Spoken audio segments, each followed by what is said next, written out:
Arestado ang grupong nag-aalok ng peking notaryo sa labas lang ng isang tanggapan ng gobyerno sa Pasay City. May palala naman ang isang abogado para matiyak na hindi peke ang notaryo. May report si John Consulta, exclusive.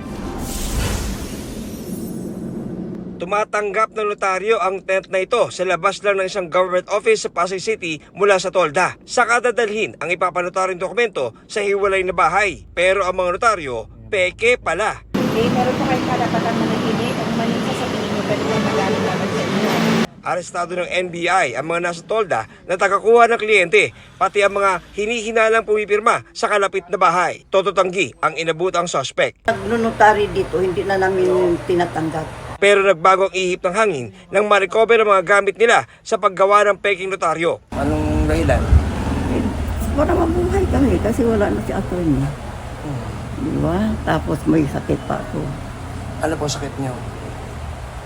Mayroon kong diabetes. Mayroon kong high blood. Sumulat sa atin yung executive judge ng Pasay City.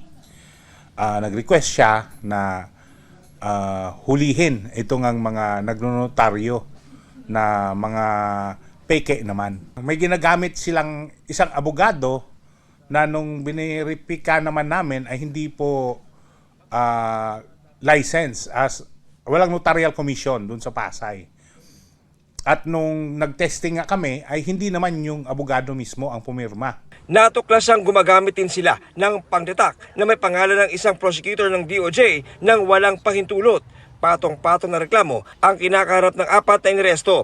Kung nagpanotaryo ka ng deed of sale, yung deed of sale mo ay hindi na siya legal. Hindi mo siya magagamit ngayon itong deed of sale mo.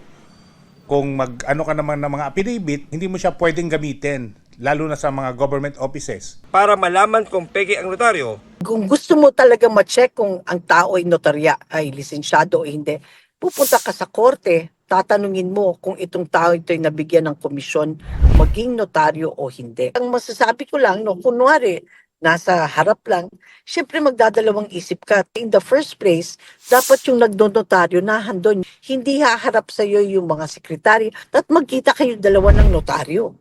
Dapat makita ka ng notaryo. John Consulta, nagbabalita para sa GMA Integrated News.